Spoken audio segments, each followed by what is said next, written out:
What's up, everybody? How y'all doing today? Chris here again, out Q&A here in the Elite Agency Inner Circle Facebook group. Hope y'all are well. Let me know if audio and video is coming through. Today, a really kind of interesting topic. This one kind of gets into the weeds, but it's really cool if you can make this work. A guy in our group, Sergey, he's got an opportunity where he can actually charge a fee and collect a percentage of the revenue, and they're going to pay a lot of the costs for him in the process. So we're going to talk deep about that. That's kind of unusual because his deal looks pretty sweet. Again, I'm not his attorney or CPA, so I want to stand up front. I'm just making sure that we talk through that process because that question comes up occasionally. It's not something I get every day. A lot of people don't realize it's an option, but it is an option. And in today's environment, it's actually an interesting way to sell your products and services. So let me just jump in here on my phone, make sure I can handle any questions and I see them pop up a little faster. And y'all let me know if audio video is coming in well, and we will jump right into hitting that question. Really good question and a really interesting way. I've done this a few times, and it's gone interestingly well a few times, but most of the time when I get down to brass tacks with clients, they realize it's not the best option for them, just simply because I'm fixing to make so much money off of them doing it. They usually back away and say, no, we'll just pay you higher fees. So we'll walk through that and kind of how that conversation goes. Okay, so what's up, Brennan? Franklin, awesome to see everybody. So let's jump into this process. So this is a really interesting thing. So let me just re-explain what Sergey's got going on here with this offer. He asked a question yesterday in the group, and I want to just kind of break that down a little more. So in his current offer, he's working out an opportunity to generate leads. He's basically bringing business in for his client, and he's going to get paid a flat amount per lead. You can get paid per lead. You can get paid for the service you're offering. Like if you're driving paid traffic, something like that, you're going to get paid your fee structure. Forget his fee structure for a second. Bottom line is it's a fee structure, like a regular fixed dollar amount per month, or a dollar amount for how many hours or projects or worked or whatever to generate leads. Plus, here's the big twist.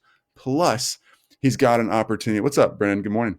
Plus, he's got an opportunity. Good to see you too, Franklin. Thanks for jumping in. Video good? Dude, so appreciate the thumbs up on that. Plus, he has an opportunity to generate a percentage of the revenue that's generated by this company he's working for. So he's going to get his traditional fee structure and expenses paid while he's running traffic to this client. And then he's also going to get a percentage of the revenue they bring in from the business that he's generating. Or it sounds like in his case, he's getting a percentage of the revenue that comes into the company, regardless if it's his traffic or not, which makes me think he's probably the primary traffic source for this company. Typically, if there's multiple big client, they're going to want to parse this out and say, hey, you can get revenue share on the ones that the revenue that comes in from the leads you generate. All right. So let's talk a few pros and cons just generally before we get into the weeds. Obviously, the big pro here, Brenda, what's up? Great to see you. Obviously, the biggest pro here is just, hey, Tom, great to see you. Sorry, I'm catching up here. Diesel, awesome to see you as always.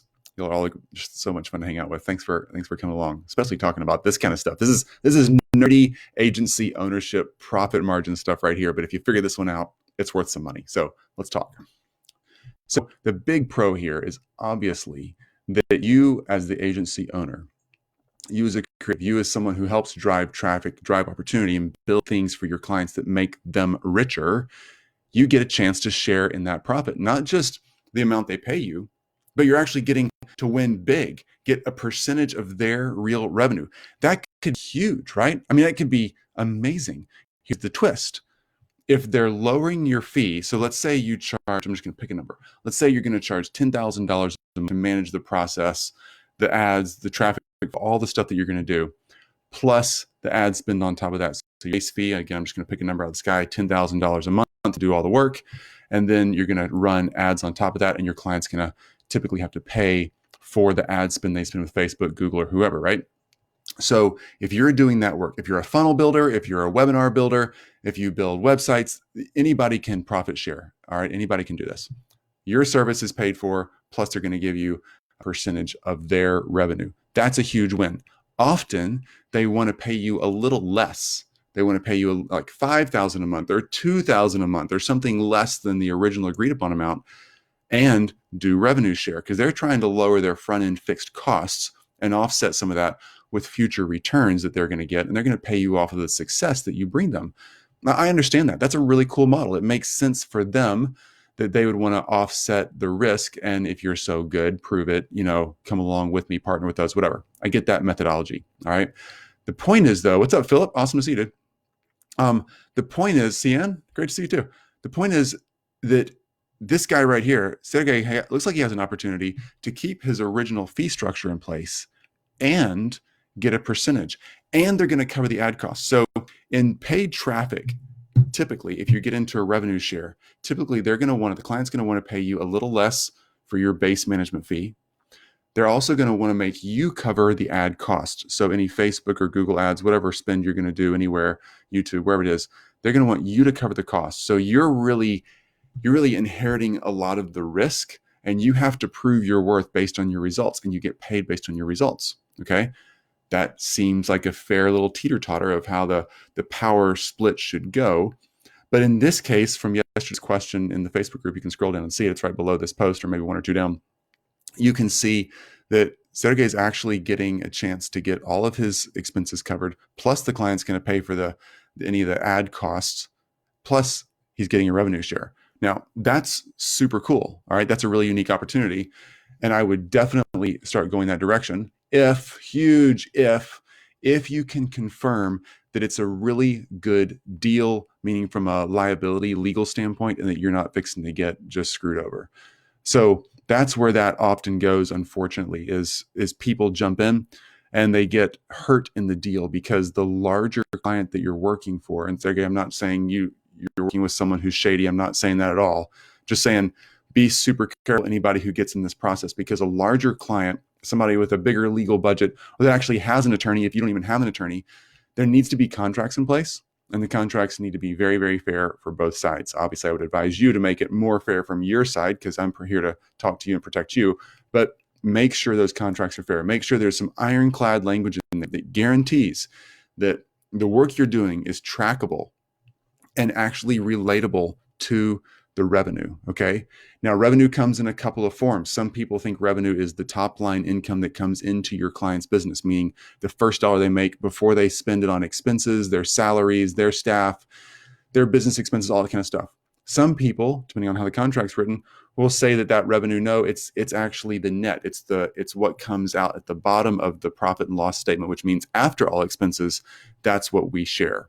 Now, those two numbers are very, very different. You can control the leads that are coming into the business. You can't control how good they are at closing the leads unless it's an automated system that you built, like a funnel of some sort. All right. So you control leads coming in. You can control that. You can control your income there. If you can control the sales process, meaning it's not their salespeople on the phone, but it's actually an automated process that you have input on, then you have a chance to control the percentage of sales that are closed from the leads you bring in. You bring in good leads, there's a good sales process, and then the top line revenue, the gross revenue, if you can share a percentage of that, that's cool. Make sure the language is written that way. If you're going to control the leads, control the sales process, but you're going to get a piece of what comes out the bottom of the profit and loss statement. So after all their internal expenses, they can take all your money away. They can make it all go away. They can drain it out as owners, as staff, as employees, and find expenses. They can make it where you never make a penny. So make sure that's written well in there. Clara, so how do you protect yourself? It's a good contract enough. All right, so chalking on that in just a second. And then Brennan, always have your attorney draft the contracts you sign if you can. Absolutely. Brennan's really wise there. Brennan's done a lot of strong agency work. He's a great friend and an amazing coach that we're all in. And Brennan makes a good point there. If you can have your own attorneys draft the contracts that you sign, absolutely. That can get expensive, so you want to make sure you have enough cash to be able to do that, or that the deal is sure enough that you can lean in on the attorney and pay them once you get paid, or however you want to frame that up. But make sure you can have your own attorney do this whenever possible. All right, so make sure I'm working through the pieces here. So there's that ad system, that traffic that you generate. You can control that, right? That's your expertise. You know how to do that.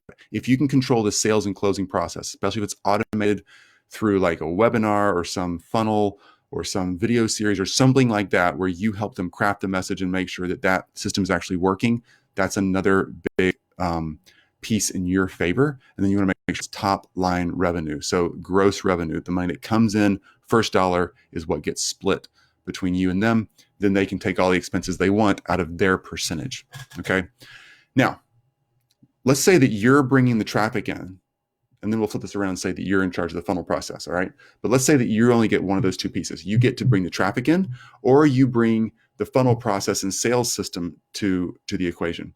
If you're not doing both of those, then you're not in control. You might build the most amazing funnel and webinar and video series or whatever you want to feed through that process to bring those sales in for your client. But if someone else, some other team is building and driving the traffic, you might be getting really crappy leads coming in to your funnel. And so your funnel doesn't convert and you don't make the revenue you think, and the client blames you. No, could be the lead person. If you're the lead generator and somebody else is building the funnel process, or your client is in charge of the sales process, then you can't guarantee that they know what to do with a good lead. You might be able to bring in the most amazing leads ever, but if they don't know how to handle them or their process isn't right, then you're really not in control, and you might do an enormous amount of work and never actually get the result because someone else has a broken piece of the system. Dennis, great to see you. Truth, Chris, have you ever entered into one of these agreements? Yes, I have. Done several of these agreements, and we offer this agreement. I'd say we offer this maybe 2 or 3 times a year with clients. And again, we sell very high ticket clients, typically in that $80,000 to $160,000 per deal range. So sometimes our clients come back to us and say, hey, this is gulp really expensive. And is there a way that you can guarantee results? Whatever. And we say, no, we can't make a guarantee. Nobody can, but we will enter into a profit or revenue sharing agreement. And we've only had a few people over the course of the past 10, 12 years ever take us up on that agreement, because they realize once they run the numbers that we're projecting for them, they realize that they're about to pay us like 4 to 5 times more than we would have ever been paid before with them and in their original agreement. And they typically are like, oh, well, never mind. Let's pay the fee. They figure out how to get the money and they pay us our money. All right. A few times it's happened and it's been fine. We've actually enjoyed it. We've made a ton more money than we would have. We love generating results. We only do it though. And this goes back to, I think, was it Cian's question? Clara's question. So how do you prospect? How do you protect yourself a good contract enough? A good contract is so critical. We have our attorney do the drafting. If they want to have their attorney involved, fantastic. The attorneys just go back and forth until we narrow it down and get good language. But we only do it to protect ourselves if we control the entire sales cycle. Lead generation, anything the leads are going to get to from a digital format, sales pages, websites, landing pages, all that kind of stuff, into the sales process. Now, we work with a lot within the medical community. So if we're helping them close high ticket elective surgeries, let's say for cosmetic or plastic or something like that, now we're going to help their front desk, help their people in their office learn to close. We're going to teach them the scripts. We're going to go through all the steps it takes to generate those high ticket sales for them. And we're going to monitor that. We're going to record calls. My staff gets really involved in that process because our money is connected to their results. So we jump in and handle that. At times, we've actually taken the patient calls for them, and we've helped understand and actually get them on the books and close that process out. They teach the surgeons how to close the cases if they're not good at closing the cases. There's a lot there. All right. The point of all this is it can be really, really cool and really, really great, but there's a lot there. And you want to make sure that any piece of the puzzle between your action and revenue actually coming into that company's books is well documented, and you can control the process. Control is everything when it comes to your paycheck. I don't want to be a control freak here, but control is everything when it comes to your paycheck. All right. I love outsourcing and I love handing things off and delegating, but I still, when it comes to the revenue stream that goes through our company, someone in my company, forgive the way this sounds like such a boss. I hate sound that way, but someone who I control is controlling the process. Does that make sense? I don't want to sound pushy. It just means you got to have your thumb, your hand on revenue stream. Okay. Don't let it get out of control. All right. So Brock, great to see you, Brock. I'm redrafting a contract right now for a new client, upfront fees for research, setup, build, and testing, traffic, copy, and funnel, percent ad spend for ongoing and conversion optimization. I stopped doing revenue or profit share because of the legal loopholes. Yeah, I get that, Brock. And a lot of people do. And I totally get that. And every time we make that offer and the attorneys work it out, I still gulp and I still call my attorney 3 times in a row. And like, are you sure there's no wiggle room here? Are you sure they're absolutely committed? Are you sure they can't get out of this? Because it can get scary. Here's one more way to protect yourself along the way. Lila, awesome to see you. Clara, you need your fingers in the money pie. Absolutely, yes, that's the way I say it. Here's one more way to protect yourself in the process. And I think Sergey from yesterday's question about this might have this in his favor right now. I don't know his deal. I haven't talked to him personally, but I think his deal might be set this way. Looks like he's going to get his full or pretty close to full management fee for doing the traffic and lead generation. Plus, the client is going to pay for all the ad spend. So in a way, Sergey has got an opportunity to do the work, get paid as he usually would, or pretty close to it, it looks like, and have all the expenses covered for the project. So if they were able to weasel out of the revenue share some way, or cut it in half, or try to get him over a barrel somehow, it sounds like he's okay. He's still getting a gig that's profitable and making him money. So in sort of a perfect way, if that's the case, he's in a spot where he's going to make money either way. And that's a really great position to have yourself in. So let's talk about that. Putting your profit margins in a place as you're selling your offers, as you're creating an opportunity to drive traffic or build pages or do copy or whatever it is you do for your client, putting your profit margins in a space where you can discount those for this kind of revenue sharing opportunity and still be profitable is a really great positioning tool for you. So let's say it costs you, let's say you're going to, again, charge your average fee is $10,000 a month to manage and handle the traffic flow process for a client of this size. Okay. Let's just that up. If that's the case, awesome. Let's say that it really costs you like $2,000 to $3,000 a month to actually do that work with some of your time and your team's time. Okay. So there's a $7,000 spread that you've already got built in profit margin in this deal anyway for most clients. So you pitch a $10,000 deal and they want to do a revenue share. Say, fine, you guys cover the ad cost and we'll knock it down to $5,000. I'm just giving a number, $5,000, $7,000, whatever it is, total per month for the management cost. So you're still making money, right? You're still going to make $2,000 to $4,000 regardless of if the revenue share thing works out. That's a good place to be. And they feel like they've gotten a deal because you give them a discount. You're still coming out whole and profitable, and you have an opportunity to do revenue share. And I wouldn't do that. I don't want to say that in any way and make it sound like, hang on, good questions, guys. I want to make it sound like any way that you're lying about your fee structure. Like that's just simple business. You got to have profit margins in place. So put a profit margin in place that you can negotiate with. Okay. That's important. Particularly if you're doing done for you services. And like in my agency model, it's very concierge. We do everything for our clients, like everything.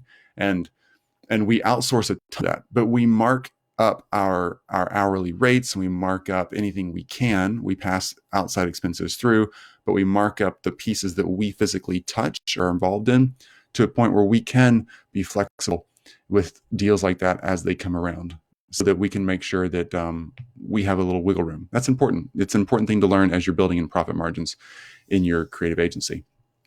All right. Any other questions about that? I think I tried to cover that. There's obviously lots of nuances to how the contract should be written. I don't want to get involved in legal work and pretending I'm an attorney because I'm sure not. But do get the numbers figured out. Be a student to get the legal figured out. Be a student of that business's numbers as well. If I get into a revenue share standpoint, I get their P&Ls in the past 3 years. If they're brand new, I get P&Ls for if they haven't. That's profit and loss statements, just the accounting stuff that shows you where the money's coming in and where the money's going out, what their income and what their expenses are. All right. If you're not a finance person, lean in on somebody who has some accounting background or some business background that can help you with P&L. But you really want to understand what's happening in that business because that business is about to be your business in a very real way. A revenue share is like becoming a business partner with them. Yeah, you're not making decisions. You're not on their board. You're not an equity holder. We've taken equity in the past on a few deals, and the same kind of mentality. It's just a higher step up of authority and liability. But the revenue share model, you're still partnering with them in a very real way.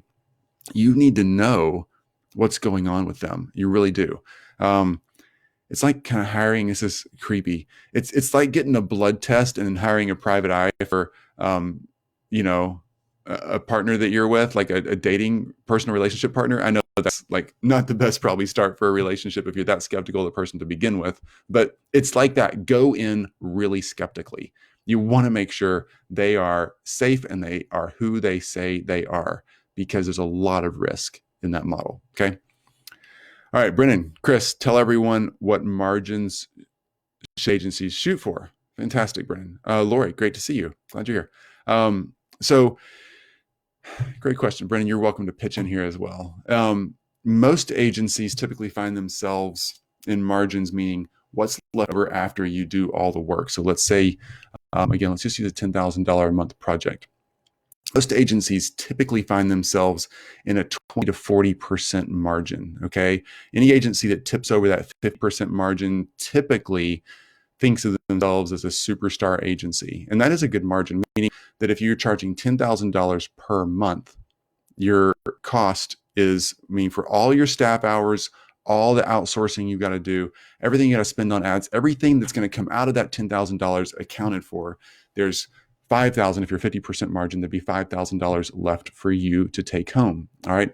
Now I like putting in my salary, my hourly rate into projects. So any margin we have is over and above even my salary. Okay. My agency currently has a 76% profit margin. We hover between 76 and 78%, depending on the year. And that's super high, but it's only because, and some people may have higher margins. Again, that's a complete done for you agency, right? That's not online course sales or any of that kind of stuff that's just digitized in a machine that you don't have to touch. This is really high end concierge done for you white glove service where we run every bit of branding, marketing, communication, everything for our clients in very niche specific places. The thing is, it's high like that. That's unusually high for that type of agency because I've spent the time and effort to build proper systems, very efficient teams, and even more importantly, to really understand every piece of the business that we do and decide, am I going to stop doing that thing, like completely quit it? Or am I going to outsource that thing to somebody else who can do it more efficiently and cheaper than I can, and I don't want to take the time to learn it, or my team? Or am I going to do it because it's the highest, most profitable piece of the business we do? All right. There's pieces of that, and you really have to understand what you should stop doing, what you should outsource, and what you should do more of. So we've gone round and round with that. We've also gone round and round with our niche and gone round and round with where they work and how to go through the sales and referral process. There's a lot of pieces that generate that high profit margin. But once you figure that out, you're off the races. Okay. Great question, Brennan. Thanks for asking. Any other questions? I don't want to overtalk this topic, but it's a sticky topic, and this is a risky game you play when you're getting into this kind of thing. So any other questions around making some kind of an equity or revenue split or even partnership deal with somebody else that you're working for? By the way, just to mention the partnership deal, I would like completely shy away from a partnership opportunity that's based on this kind of work. So they're saying, hey, do you want to be an equity partner? Would you like a piece of the pie? You do your part, we'll do our part, we'll all win together. Stay with revenue share. All right, stay with revenue share. Partnerships are like marriages. You got to be so sure that that's the person, the one, because getting out of a partnership is like a divorce. It's messy. The kids are split up. You got to figure out where the dog goes. It's silly when I say it that way relationally, but it's so true. Getting out of a partnership is messy, like breaking up a long-term, like legal committed marriage. And I'm not saying committed meaning how committed are you? I'm saying like once you get the law involved and you sign documents and you commit to that other person, that other partnership, it's messy. Sticking with revenue share allows you to kind of come and go from that relationship easier. Like you want to have terms like, hey, we're going to do this, and we either side could bail with a 90-day written notice or something like that. And that's all there is to it. It just keeps things a lot cleaner, and you don't have to get messy. Okay, I think I have hit all the questions in this feed. You guys and girls are just freaking amazing. Y'all bring up the best questions. I love talking about this stuff. Any more questions? Let me know. I'll hang around for just another minute or two. But ultimately, be careful in the process, document, know the numbers, know the legal structures, and really, really pay attention. Don't get too excited about the deal. Really, really pay attention. All right, Claire, so true. It's not a matter of if it will fail. It's a matter of when. So true. When, how, and why it will fail. And Claire, the more you can document that when, how, and why it will fail, it kind of keeps the failure thing from coming. So yeah, not a big fan of partnerships, obviously. But there's lots of things in any relationship you can place in these documents, business relationships of, hey, if this comes up, or if this comes up, here's the remedy. Here's the remedy. Here's how we communicate it. Here's how we'll handle it. Just good ideas. Diesel, great topic today. One of my favorites, but it can be risky if you don't set them up the right way. This is a lot of trust on both sides. So true. So true. All right. You know what I always say, do work, get results, because no matter what the deal you're getting with your client, if it's a revenue share, if it's a straight fee, or if it's a fee plus some kind of bonus structure, if you hit certain goals, there's lots of ways to split that revenue share thing. By the way, that's another option there. Let me just mention that. Your regular fees plus the client covers outside costs, like for the ad costs or whatever, or if you're building funnels or websites or doing copy or doing video, regular fees plus whatever cost you incur, plus some sort of metric or bonus system in place when you hit certain targets or when they hit certain targets. Just another way to do the revenue sharing thing that's not quite as straightforward as 3% of revenue, but allows, hey, when X number of leads come in, there's this payment that's put in place. Or if X number of leads don't come in, we pay this amount back. Things like that kind of help your client trust you. If you know you've got it and you know you can get the leads in, that's a way to do it. Even if you can't control the whole sales cycle, that's a way to control and get bonused on the activity that you actually produce. Dennis, you told me everything I need to know about staying away from any such arrangements. Good.